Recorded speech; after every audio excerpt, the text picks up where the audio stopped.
Okay. Pop your Sasparilla. Yeah. Cheers. Cheers, gentlemen. Thank you. All right.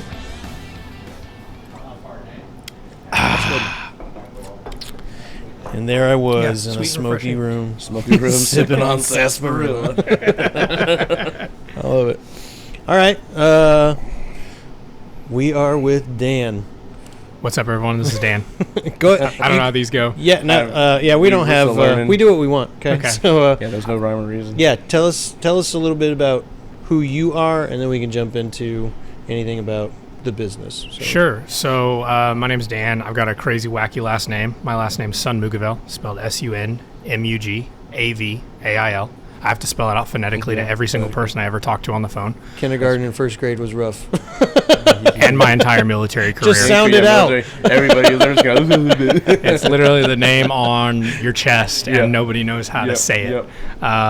Every time I go to medical, they'd come out and they'd have a clipboard. And they'd say, Sergeant, and I would just get up and say, it's me. But yeah, so I grew up in a small town, wanted to get the heck out of that small town. Military was one of those ways of doing it, but that small town I grew up in was also a military town. Vance Air Force Base is located in Enid, Oklahoma, and so you see people in uniforms all the time, and they're blues and whatnot. Lots of pilots and officers there. So I joined the Air Force, and I literally put literally everywhere overseas on my dream sheet, and I got my first assignment was to Tinker Air Force Base. That happens more often than people like to admit. So not in Enid, which that might have been a life or a career ender if they'd stuck me back in Enid. I'd probably been like, we're done here. But Tinker ended up being a pretty good blessing in disguise. So. I did active duty for 4 years, and I got out, went to the reserves because what I was doing in the active duty just wasn't what I wanted to do. I did cyber systems. That was my AFSC, 3 Delta 052 or something like that. Then when I went to the reserves, I went to a combat communications squadron, and that's where I spent the rest of my time in the Air Force. And combat comm is fun. Combat comm is dirty. It's gritty. It's not glamorous comm, but it's fun because you get to do real stuff. So I went on. I did the whole time I was active duty. Didn't go TDY or deploy one time in 4 years. Just in station the whole time. I TDY'd once. Wow. But it was.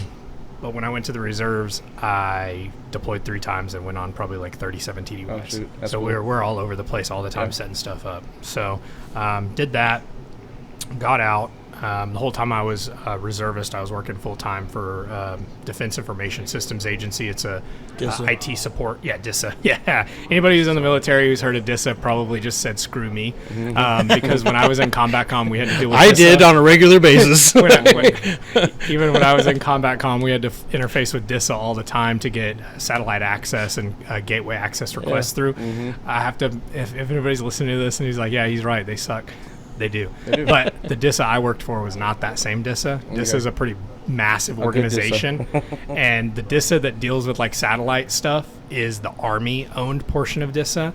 And where I was working was purely civilian. So we do a lot of, I worked in, I actually moved around a lot. But originally I did HBSS, and then I did some ACAS, which is vulnerability scanning and stuff like that. So that's what I ended with.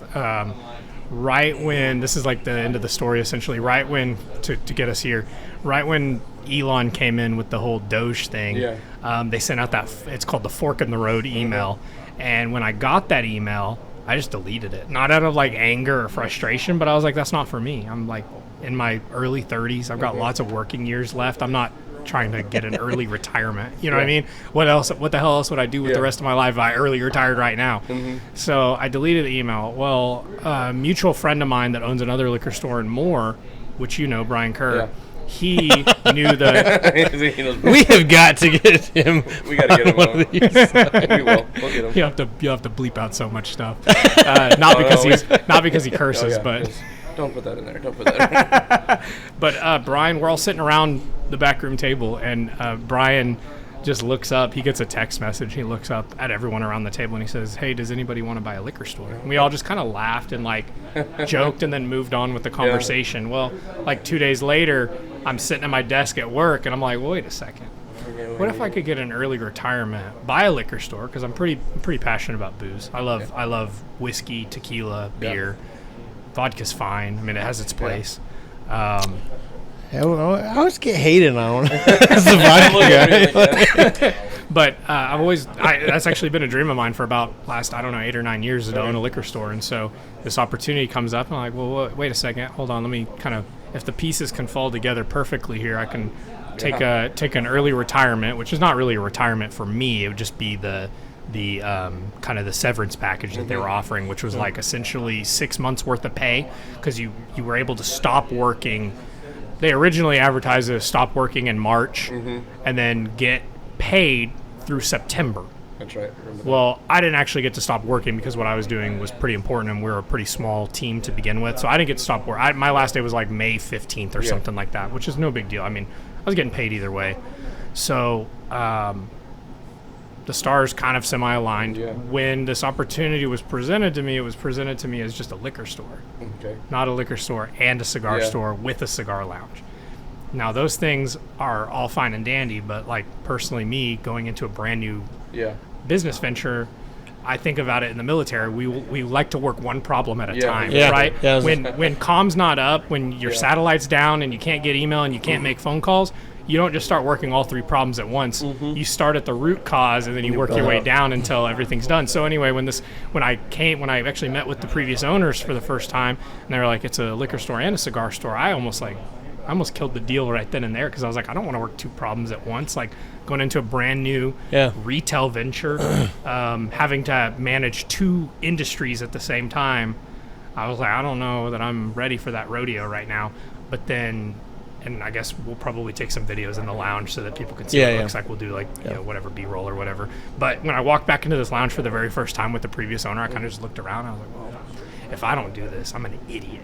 Yeah, no, this is... This cool. this is what sold cool. it. The inner dialogue was correct. This is awesome. Especially loving bourbon, like this is the ultimate bourbon sipping room. Yeah. So after I saw the lounge, I kind of was just like, all right, let's do it. Let's figure out what it's going to take to get the numbers right and everything to make this purchase happen. And so it took us.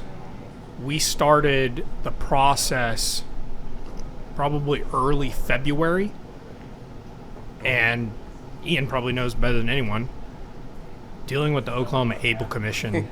They're not even that bad. They're just slow. They're slow on everything. I hired somebody to deal with them. Did I hired you? a lawyer. Yeah. I did it all myself. Every cent for that lawyer.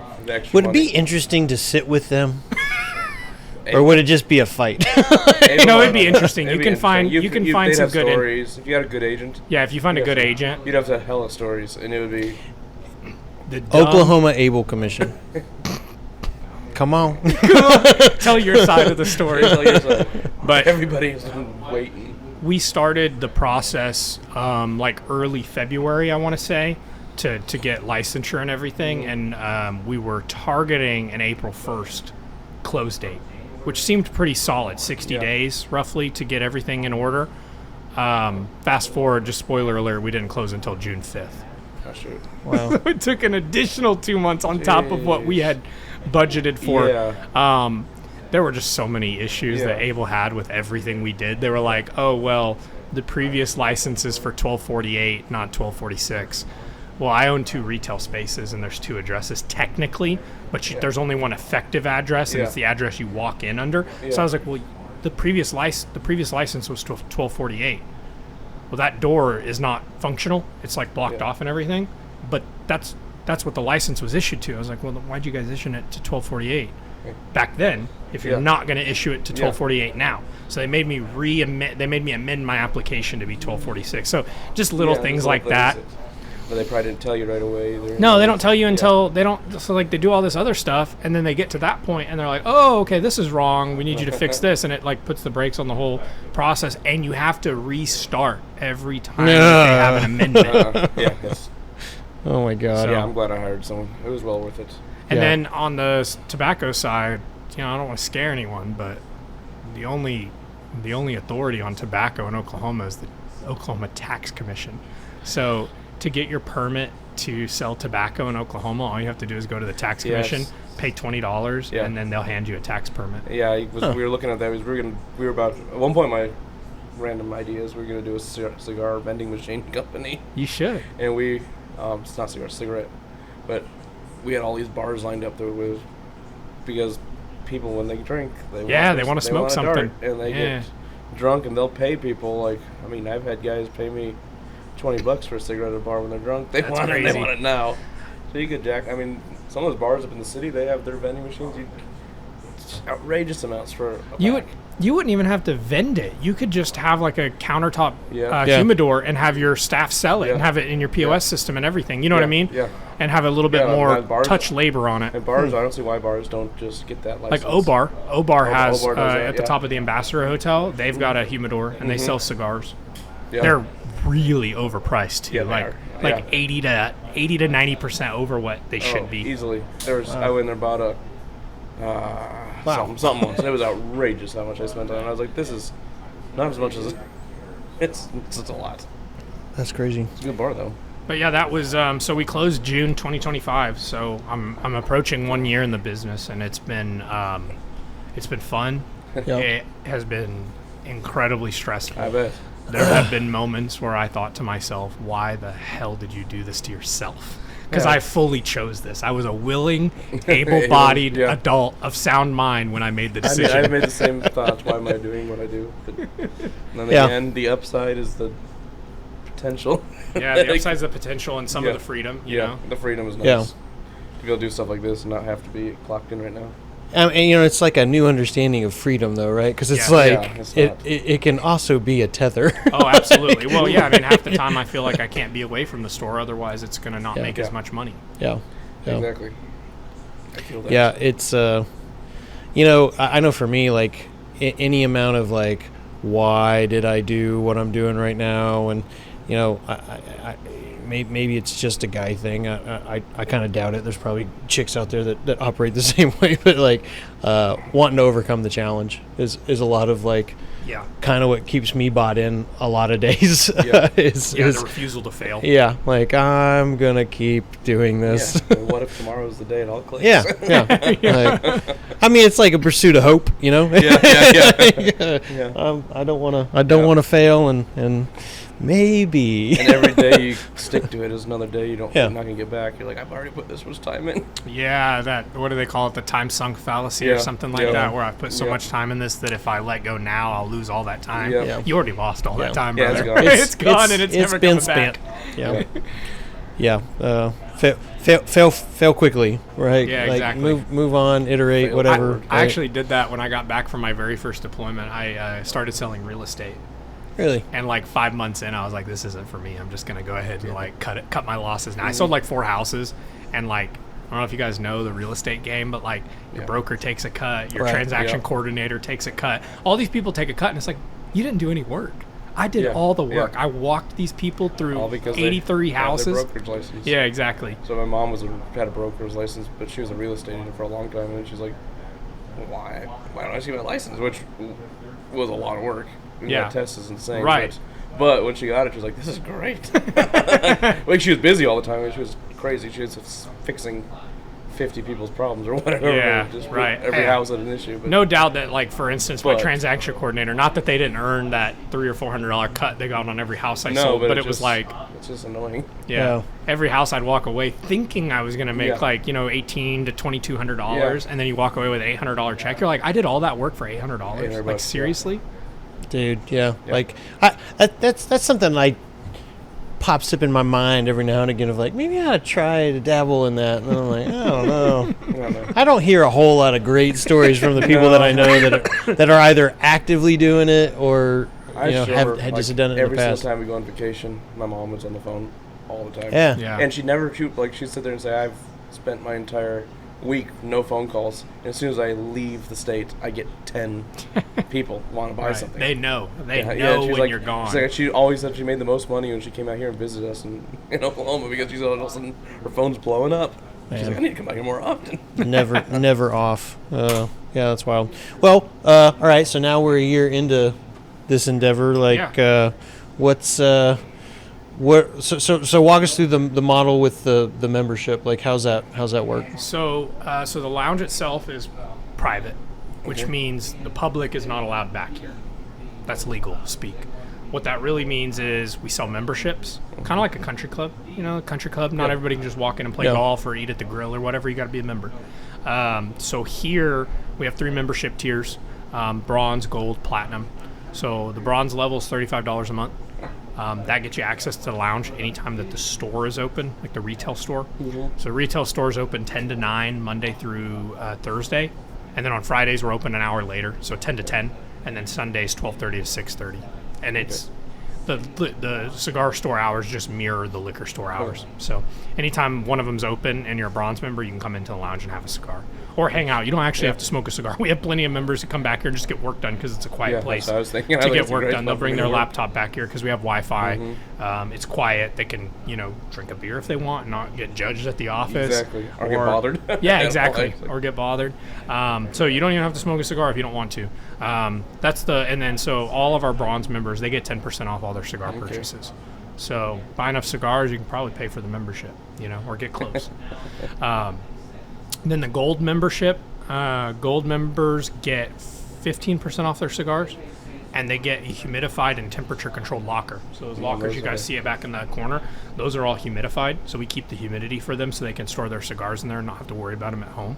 Sick. That could be if they just don't have a humidor at home, or if they have more cigars than they know what to do with.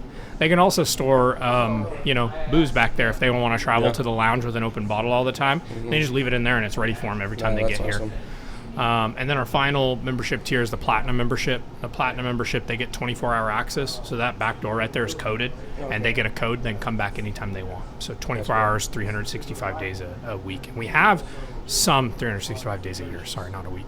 We do have members who work like weird like swing shifts, and so they get off at like midnight. And we're already well past closed at that point. So they get like I have 2 of them that I know for a fact only come here at like 2 a.m. That's because that's just their after work day. So it works for them. And then if you're a platinum member, you get the locker, and you get 20% off all your cigars and your accessories. So platinum is the first tier where any accessories they want to buy, like cutters, lighters, stands, humidors, whatever, we give them 20% off pretty much anything they purchase. So those are the member tiers. And what were the price points again? So platinum is $105 a month. Okay. Gold is $55 a month, and bronze is $35 per month. So for $1 a day, you can have a lounge. You can come smoke any day you want, anytime you want. For an extra $1 a day, you get a locker, and then for $4 a day, you can come here anytime you want and smoke anytime you want. Like that all sounds super reasonable, super dope. Yeah. I mean, just bring my computer somewhere. Would be amazing. I mean, we got guys in here now that from the time I showed up, like just chilling, and I could totally. Yeah, I might. Yeah, you might have made a sale. I was already thinking about it. I'm like, I'd like to come in here and do my edits on the and way stuff. home, Like, y'all are really y'all are realizing the reason I wanted to be on this podcast. Yeah, this is dope. This is dope. Yeah. You just bamboozled us. Oh man. All right, cut. Mission accomplished. But no, like the space, I feel like the space sells itself. Like this is, Yeah, if you don't see the value in it, I don't know that I can really help you see the value in it. We get people all the time who come in, they're like, oh, do you have a lounge or do you have a place I can smoke? I'm like, yeah, let me give you a quick little tour. And I get it, for some people, they live out of town or they don't live anywhere nearby, and it doesn't make sense for them. So sometimes when we have people who are from out of town, we'll sell them a day pass, member for a day, like $10-15 to come back here and smoke a cigar. We do make sure that they buy something from us. But yeah, we do that occasionally as well on a kind of a case-by-case basis. Do you feel like the most of your membership is in the immediate area, or do you have some guys that are coming down from like maybe Edmond? Or we have some Edmond people. We have one guy that lives in Washington. Okay. But this is the place he knows he can come and just chill the heck out for like 3 hours and just hang out and be away from his. Well, actually, he brings his wife with him a lot, so he's not getting away from his wife. But and his name is John Smith. But yeah, we have a few in Edmond, but then I would say most of them live either in Norman, Moore, or like the Oklahoma City, the immediate Oklahoma City area. So, and you cap it, right? Like, not yet. We're not there. Okay. We don't have. I don't. So we've got just under 30 members right now. I really want to get to 40. Okay. I don't know that 40 is going to be enough to cap it. I do think, for me, based on how big the lounge is, I think 50 would probably be the absolute ceiling. Yeah. But once we hit 40, that's when I'll kind of evaluate, hey, is it time to kind of make this Yeah, he'll know. more exclusive, or is Yeah. it at a place where it's at right now? I mean, my honest to God goal is, like, anytime you walk in here, there'll be like 1 or 2 people in here smoking, so that there's community and kind of people you can chat with instead of just sitting by yourself. Yeah. Any so like as a member,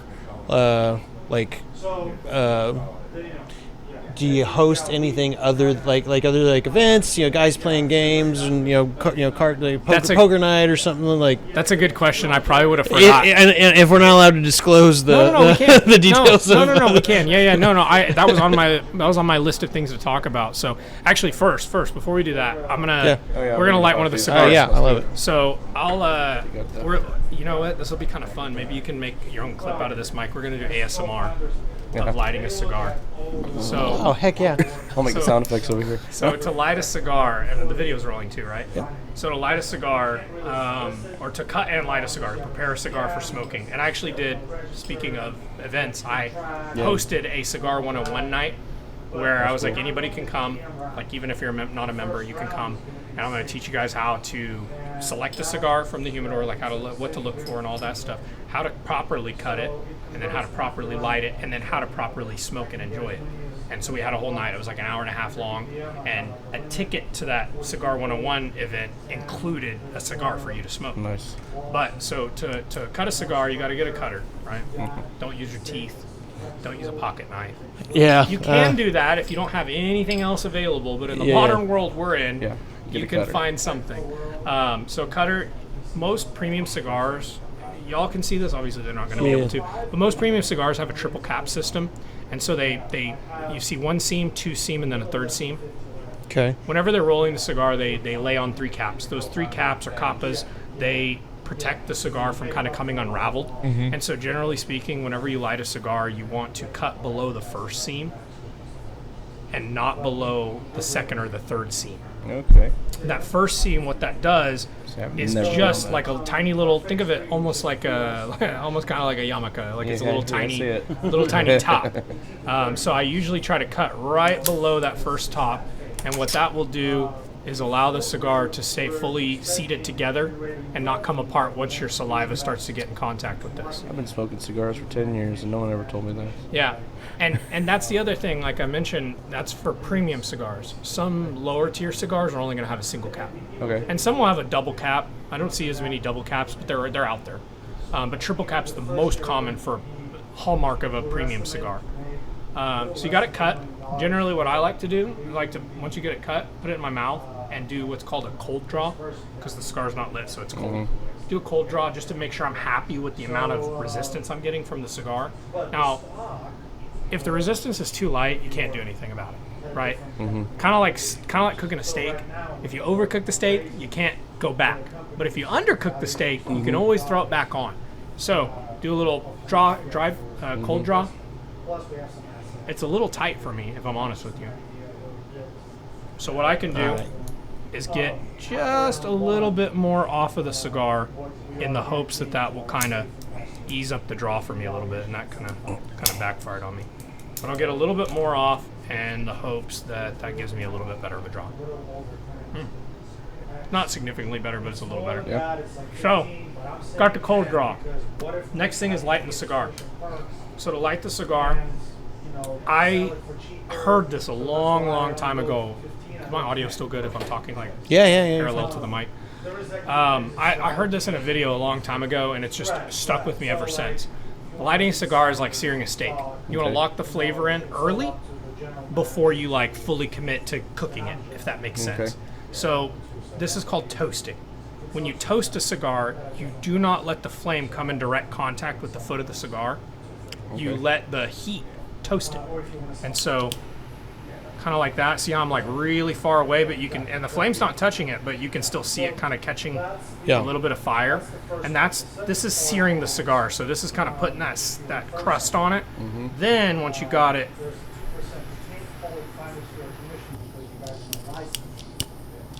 Of course, this lighter. Hand me that lighter, Ian. Then once you've got it toasted, that's when you're going to put it up to your mouth, start giving it some like little quick light puffs.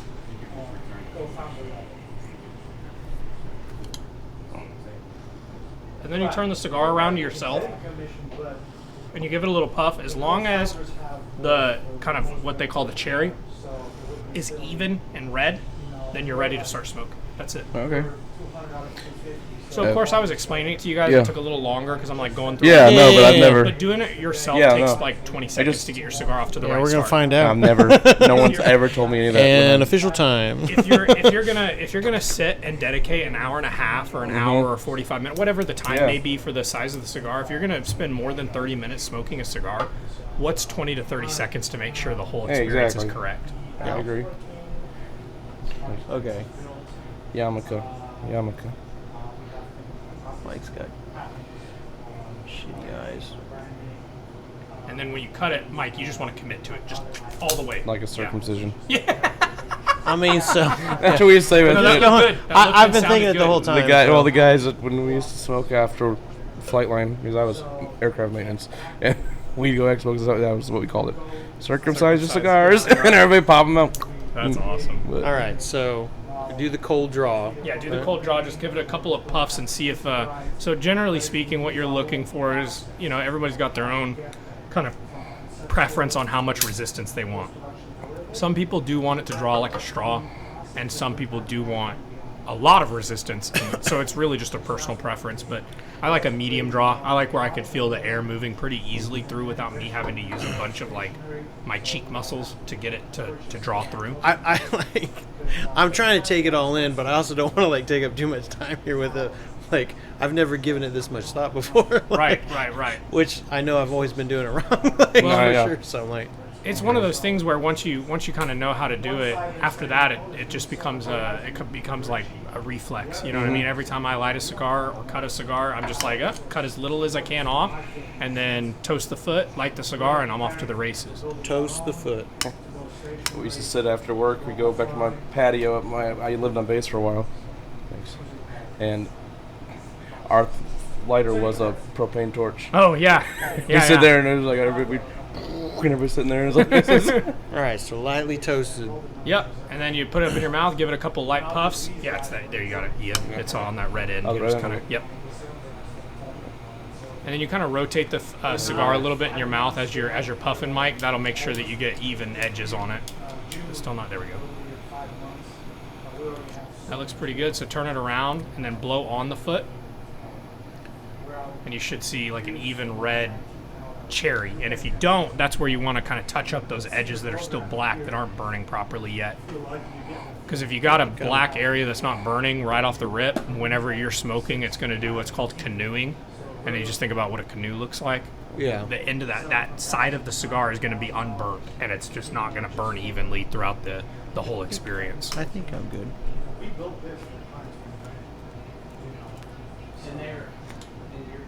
But I see plenty of people whenever they light their cigar, kind of the whole reason we did the Cigar 101, or I had that idea to have that class, was I see plenty of people, even in just this lounge alone, they'll take our lighter and they'll stick the cigar like almost inside the lighter, light it, and it's like the whole flame is just roasting the cigar. Well, if you think about it, these cigars are just leaves, right? Mm-hmm. Well, they're kind of delicate to an extent, and so if you get them really hot, they turn bitter because they have oils in them. When you get those oils really, really hot, they can become bitter and like unpleasant. Huh. And so getting it lit properly, I feel like, is really the most important part about smoking a cigar altogether. Because if you don't get it lit properly, then you are going to have a bad experience, and you're going to think either it's a bad cigar, or maybe maybe you don't like cigars, even worse. Yeah. And so there's so much education out there on the internet. I've never really put much thought into it. I mean, I remember the first time I had a cigar, it was at the one in Midwest City. There's a cigar. Cigar box on Douglas. That's the one, Yeah. That's the first time I ever had one, but 10 years ago when I was in the military. And they, no one told me not to inhale it. No one said anything. Just pop it up and I cut it. I was so sick. I was so sick. My first cigar. I don't even. Yeah, we're gonna have to I had to bake on when was the first one. That's wild. Yeah, I have no idea. I still remember when I had my first one. So I was in Biloxi, Mississippi, at my technical training for the Air Force. Yeah. And a bunch of guys were like, "Oh, let's go out to the mall and get some cigars." There was this tobacco shop inside of a shopping mall, kind of like Penn Square, Quail Springs. But the shop was inside. I mean, there's a place in Norman that used to be like that called Plantations. I've never been to Plantations, but people have told me about it. But anyways, a cigar shop inside the mall, like inside of an interior mall. And we all went in there, and everyone just picked out one cigar. And I think you could smoke. I really don't remember because that was 17 years ago. I've slept since then. Yeah. But I'm pretty sure you could smoke inside the store, but you couldn't. Obviously, you couldn't have a lit cigar once you left into the mall. Okay. Yeah. We didn't smoke them there. We didn't light them there. We just took them to go, essentially. And we all went out onto the beach and just had the cigar. And That's a vibe. funny enough, I still remember the cigar I had. It's called the Trinidad Paradox. I've had that. That cigar's been discontinued for like 12 years, 15 years. Oh, wow. So That's something called that. when I had that cigar, I was like, you know Yeah, what, this is a really good cigar. Like, I enjoyed this. My first experience with the cigar was actually positive, which I feel like is not the experience for Did not have that at all. 80 it to was 90%. miserable. I loved it. Man. I actually really enjoyed. I love the whole culture. I've only of it and ever- the vibe. So I enjoyed the atmosphere going out with everybody sitting and smoking. But I was so sick. I've only been with somebody one time that got like really, they were throwing up. My Yeah. dad. And my and dad I got thought, really sick, man, too. like why? Yeah, It's why? like, is it an allergy? Is it like something they ate think before, or it's they a were lot of- super tanked? It's like because There- we were drinking too, but like there- it was definitely the cigar that got him. It seemed like so. I'm There, like, there are wonder so what that many is. variables as to why people get sick when they smoke a cigar. The main one being nicotine overload or nicotine. That's what mine was. Some people call it nicotine poisoning, but like it's not really poisoning because you don't die. No, you just get very. You just get your body reacts by saying, "Hey, let me get everything out of my stomach out right The now." closest I ever had to that being that sick with nicotine was when I cleaned a bar smoking room walls and I scrubbed it without gloves. Oh, and it absorbed through your hands. Absorbed, like, and it was bad as Moonies up here. Yeah. So I cleaned their whole pool room when they trained, the new owners took over. And I was going to paint it, so I scrubbed the walls and it just was yellow and yellow and yellow. And Wow. it was, I got such a high. Like, I was just like shaking on Buzzing. the ladder, and someone You're came there and was buzzing. like, "What are you doing? You're going to die." And I was like, I didn't even think of that. And I went outside and I started getting those cold sweats and like headache. And I was like, oh, I'm so sick. I actually ended up calling in work the next day because I couldn't go. It was I've bad. never heard of that much of an exposure, but like was- that makes sense though if you're in there Yeah. for a I was in there prolonged for like period. 4 or 5 hours scrubbing walls and music on, not thinking, drinking. Yeah. And just Somebody enjoying gave life. me. I was at a client, American Grid Electric. They want to come in here and do an interview, like in here, like they wanna do it here? they're totally down. They gave me one of those Zins, I think Oh, it's yeah. the little pouches. Yeah, nicotine And pouches. the owner's like, "Hey, you ever tried one of these? Put a little pep in your step." And I was like, "Okay, yeah, I'll try it." I didn't realize there's like different No, Dose. like no, strengths of those Doses. things. Doses. Yeah. Crazy. So I popped that thing, and they were they were kind of having a little just downtime, chill time after work, and they'd give me I think it was Bud Light. I cracked this Bud Light, and I'd taken a sip, and I popped that thing in my mouth, and I'm telling you what, it hit me so fast. Oh, I was damn. like, something's wrong.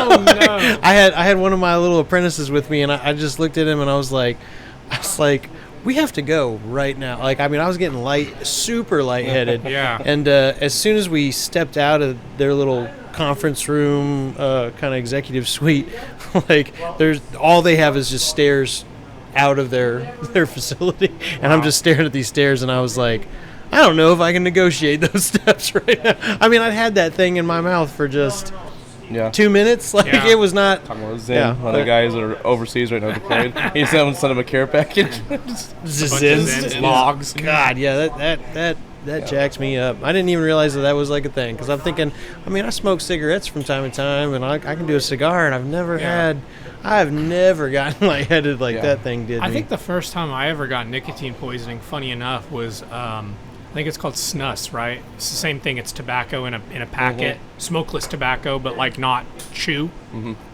Yeah, no, Is I've it had called that. snus? Yeah, snus. I think it's called snus. Yeah. It's called Anyway, snus, yeah. I did that when I was active duty.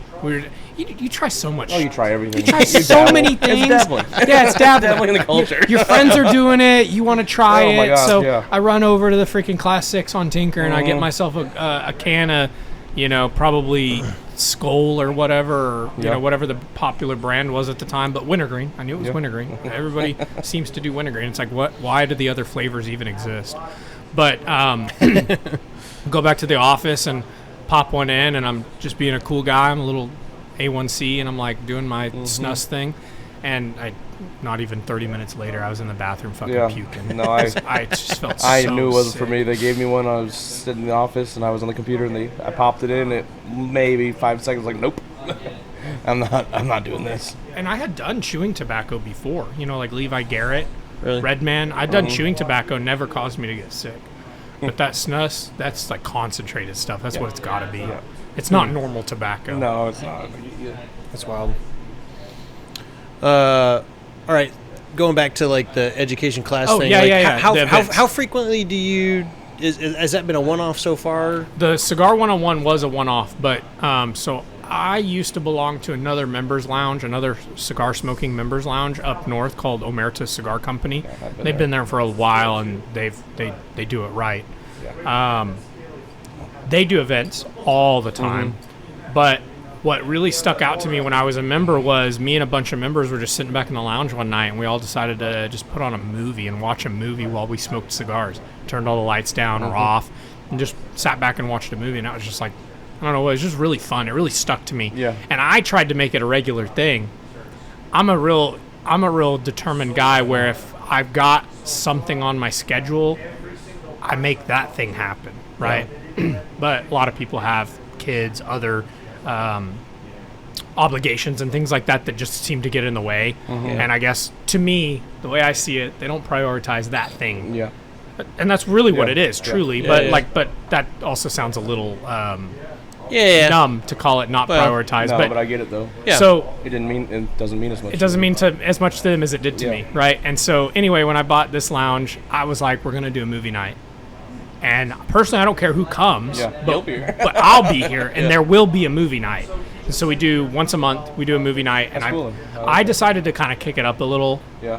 As most people who know me well know that I don't really do anything kind of like half-assed. It's like the most grand thing for everything I do. But when we do our movie night, I pick a movie.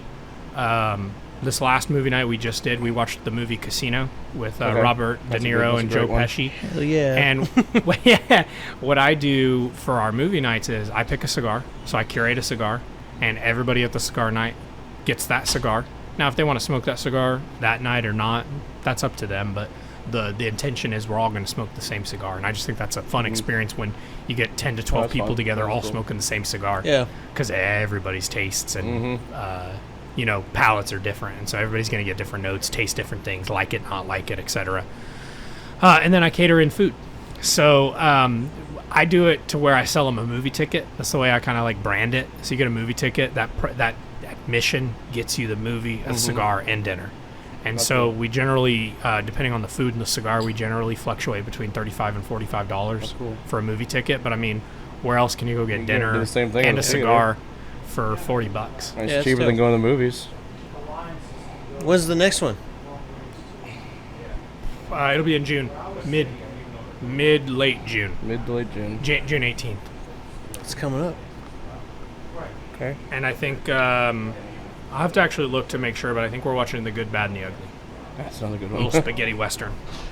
Because he's always smoking small little cigars in the little movie. yep. So I may do something fun where we have a bunch of like small cigars, and That'd everybody be gets cool. like 3 or 4 small cigars, and they can just smoke them throughout the movie. Yeah, that's cool. That is really cool. Yeah. I'm. We always start them around like 5:30, 6 18th. o'clock. And so they, I try to do them at the best time to where, here's the thing I've learned. Obviously, everybody knows this, but until I vocalize it, you won't really truly realize you can't please everyone. No, yeah, no. And that's the definition of Now, retail. once you realize that, I feel like that's the first step in becoming successful. First step in the road to recovery. Is just you Yeah. can't please everybody. You're gonna waste your whole day trying to please everybody. Yeah. So we start our movie nights. I usually try to get dinner here around 5:30. That way people have time to eat. But then like the generally agreed upon showtime 6 p.m. So the movie starts at 6. Nice.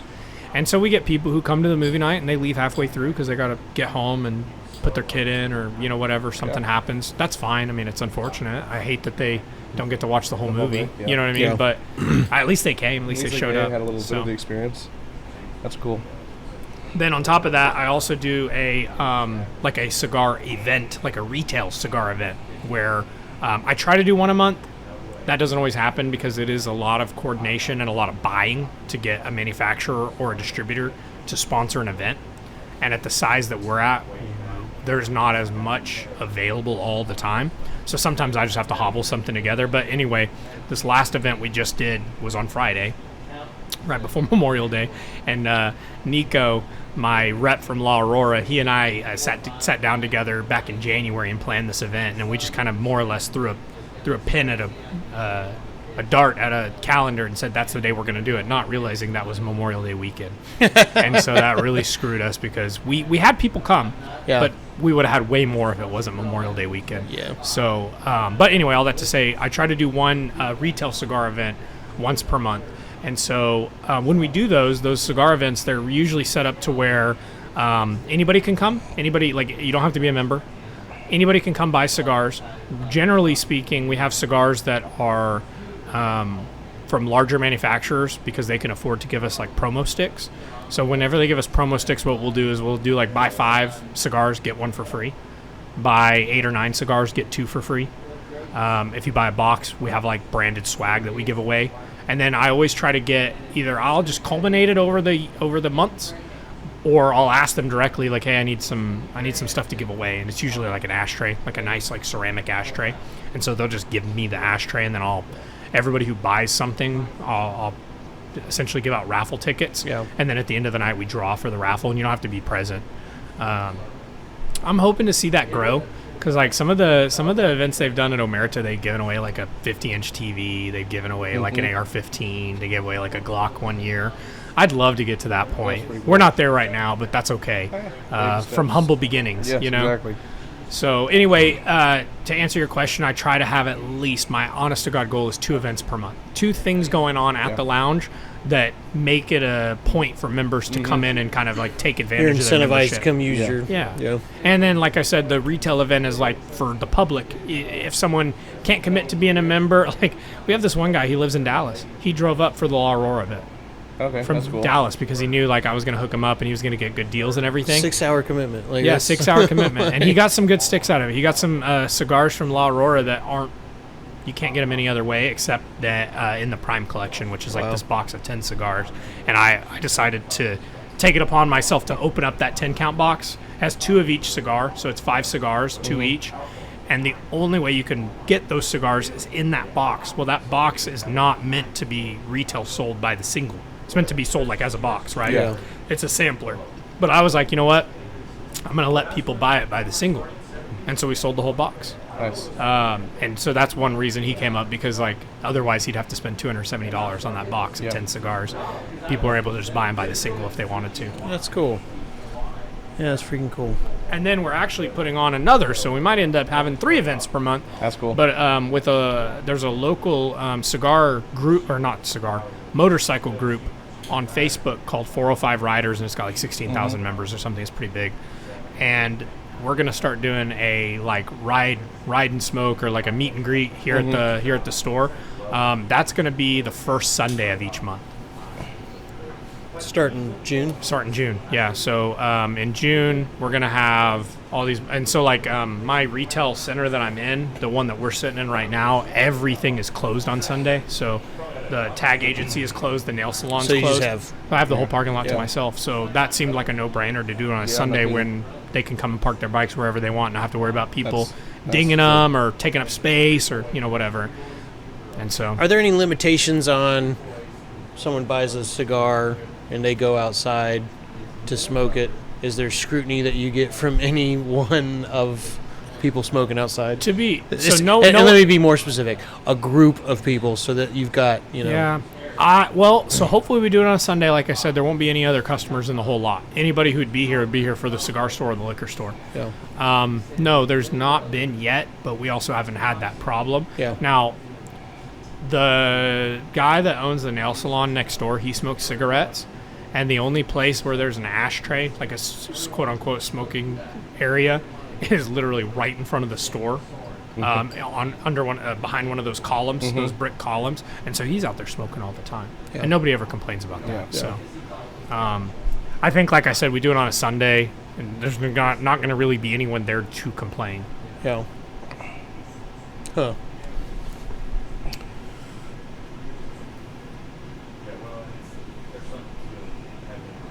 What do you got? You got anything over there? I had a question, but I can't remember what it was. I got one. Cigars, okay, like I keep blanked. Something my wife and I have been doing for, I think we've been doing this for about a year now, is wine tasting over at Blue. And so when you mentioned, like, let's puff on these for a while, and you'll start noticing some different notes. So, like, is it similar to the way that a wine will open up your palate, like with what? Because again, like I've really never given it much thought when I'm smoking a cigar around the bonfire. So yeah, I mean, just the exact, like, literally any kind of spirit. When you first drink it, you shock your palate because it's not used to having that thing. Yeah. And then it starts to acclimate, and you start to get more. Same thing with the cigar. When you first smoke the cigar, you're overwhelming all of your senses, all of your taste, all of your smell. There's even some touch, right? I mean, there's texture in the smoke coming out of your mouth, coming out of your nose.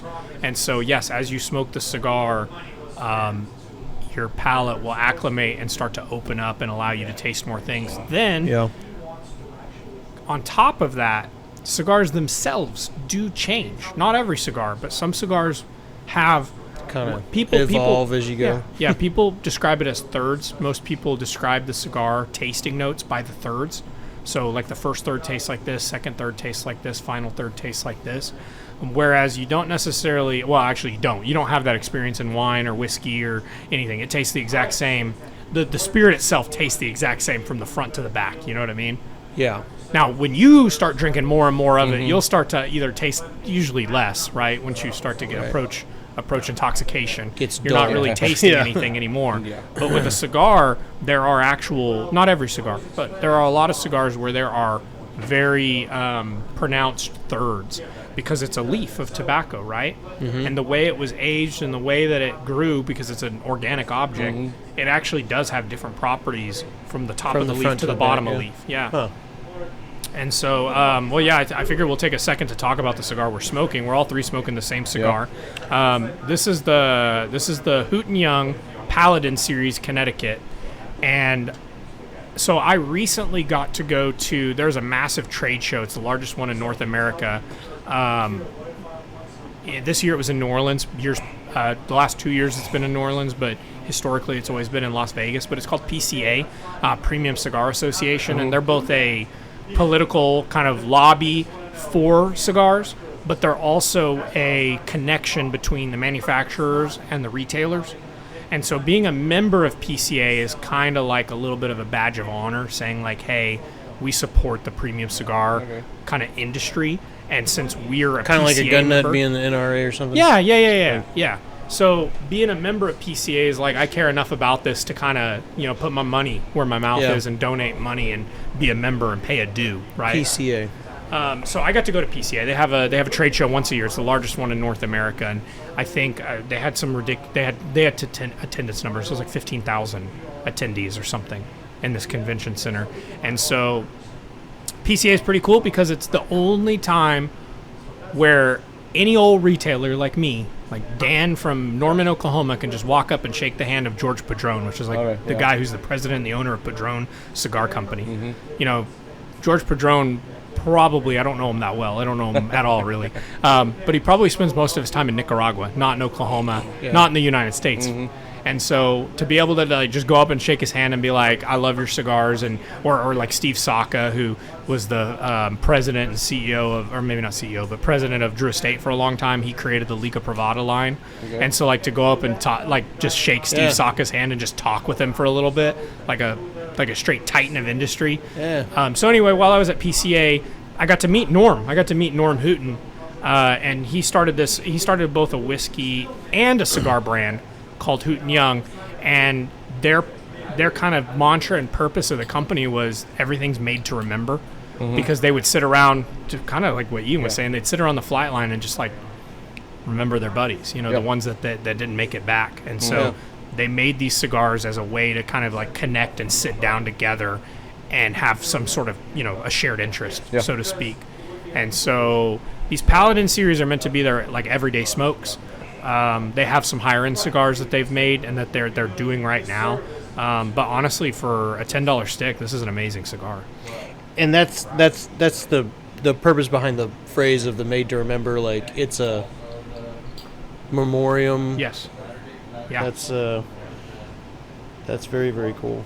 And unfortunately, the liquor laws in Oklahoma suck so much, or rather, maybe not suck so much, but our distributors are not as I don't know, on top of things as in other states. And so like we don't have Hoot and Young yet in Oklahoma. Like the whiskey, can't get it in Oklahoma. How it's far? Available in Texas. Okay.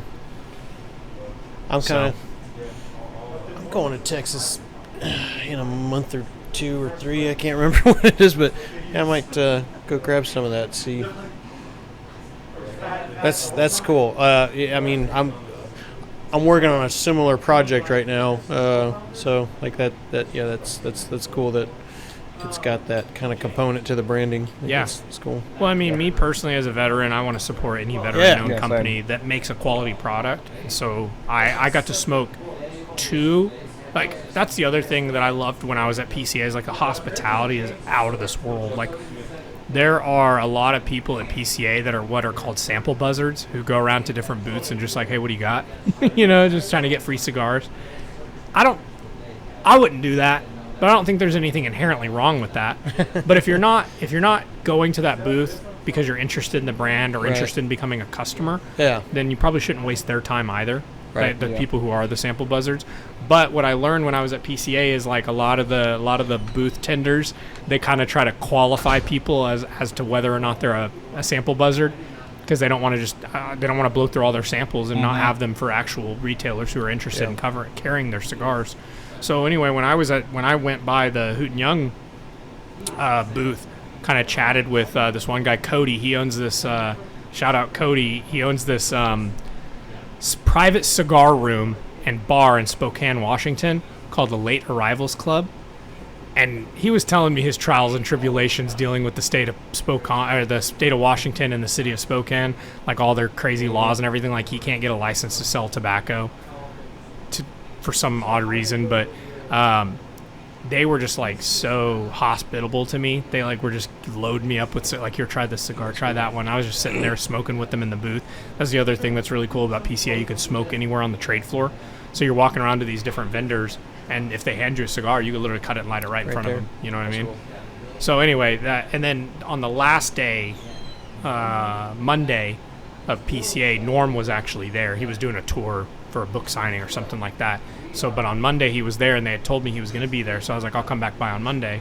So I came back by on Monday and chatted with Norm and his son for a little bit. And like, dude, that guy could tell you stories that that almost seem like a fiction, like a work of fiction. That's so crazy. Yeah, real life. Like their experience of real life is very different than most folks. Like, right. That's wild. I like this. It's really nice. All right, I don't know what I'm tasting, but I'm tasting something. Yeah, that's what I was like. First, I thought it was like leather, but it's not leather. It's like one of the things I like about the wine tasting thing. Like, I'd be kind of curious to, I don't know how many cigars. I'm just gonna ask, like, how many cigars can you handle smoking in a sitting? Like, in a sitting? Yeah. Like, do you ever do more than one? Yeah. Start and stop one or anything? Or? In a sitting, probably 2 to 3. In a day, the most I've ever smoked is 4. Yeah. So, but I have. It sounds stupid to say, but that's what I felt like when I did it. I have chain smoked a cigar a time or two where I finished one and immediately lit another one because I'm like in that mood, I'm grooving, I'm vibing, and the first one didn't affect me at all. There have been times where I have smoked a cigar and still to this day there are cigars out there that are still really damn strong, like lots of. It's called ligero. That's the the highest portion of the leaf as it grows up to the sky. The ligero has the most amount of nicotine in it by, I don't know what you'd call it, like cubic feet or cubic inches of a leaf. And so there are some cigars that are made specifically with a lot of ligero tobacco to be strong, like for the person who doesn't have or maybe has a big tolerance to nicotine. There's still times I've smoked cigars and been like, oh, I don't feel very good after this. You know, I haven't gotten sick. I haven't gotten sick in a long, long time. But even in this lounge, I've been back here and I've smoked a new cigar, and I'm like, oh, that didn't make me feel too good. And for anybody who does smoke cigars that might battle with that more often than they'd like, I've got a hack for you. So if you're smoking a cigar and you're starting to feel hot tips on one more in the barrel. If you're feeling a little unwell, either while you're smoking a cigar or after you smoke a cigar, generally speaking, it's a drop in blood sugar. That's what causes that. So if you get some sugar in you, it can kind of help you rebound a little. Okay. So for me, personally, if I'm ever having a cigar that's starting to overwhelm me, I get a Coke. Like just Coca-Cola. And that amount of sugar can help rebound you back to where you don't feel so bad anymore. It's not like a quick fix like you feel like $1 million again, but it'll help. Yeah, it'll help a lot. Huh. That's wild. I've never heard that. Yeah, again, like I haven't gotten really sick really, so like but I'll be locking that one away because like I'm also I think pretty conservative on how many am I going to smoke and how like I always get pretty intimidated if someone's got a big old fat one. Yeah. So like I'm like, oh my goodness, is this going to be the time that I'm puking in the bathroom? Like, yeah, that's cool. Facts you never thought you'd know. I've learned so much. Yeah, right. Like, I mean, and there's tons more. So, like, before we started recording, you gave me a little bit of a tour around and, some education up front. Like, this is dope. We're coming up on an hour. Like, we definitely want to do this again. Sure. Like, I think we'll go around and get some B-roll and stuff. But, man, this is, like, thank you for hosting us here. Yeah. Thanks for coming. Definitely want to come back. Any other plugs that we can make for events or a product or anything you want to talk about that's coming up? And not at this moment in time. Really, I would say just the plug is really to follow our social medias because we're still like small and still growing. Where can people find you at online? So we have Facebook and Instagram. Okay. On Facebook, it's the Cigar Company. I didn't choose the name, but the name's pretty awesome because it's so freaking blunt and to the point. The Cigar Company. Yeah. I've told people before, they're like, oh, what's your company? Like when I'm like networking around, I'm like, the Cigar Company. They're like, yeah, which one? I'm like, no, that's what it's called, the Cigar Company. And then on Instagram, it's Okie Smokies. Okie Smokies. Okay. So that's where we post all our events. But when we announce them, we announce them on social media. I need to get a website. We kind of have a website, one to manage our memberships, but like it's not. I need to get like a retail website, like a web store up. Yeah.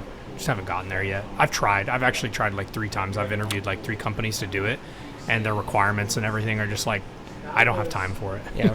And I don't want to pay someone for like a full turnkey product because I have like plenty of experience in web and IT and everything.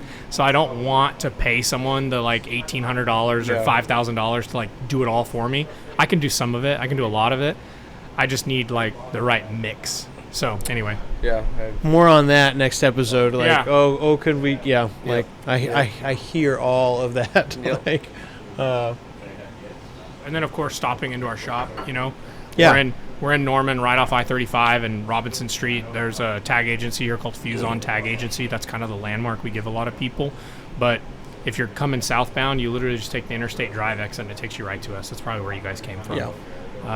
But yeah, just come and stop in the shop and buy some cigars or hang out. If you want to get a membership, this is the place to get it. We try our best to make sure everyone's welcome and not make anybody feel stupid or like they're asking the wrong questions, because I've been into plenty of shops that alienate potential customers rather than... I'm one of those guys of like the intimidation factor of like not wanting to admit I don't actually know what the fuck I'm doing. Right. Like your interaction with me in walking through all that, like you don't like Dan's not going to treat you like a dick. like so come in and check it out in here, guys. This is super knowledgeable. Atmosphere so super dope. If you get the membership, like come check it out. So I think we can call that a wrap. Boom. One more in the barrel. Look how fast an hour goes by. I know, right? I was just totally said that. And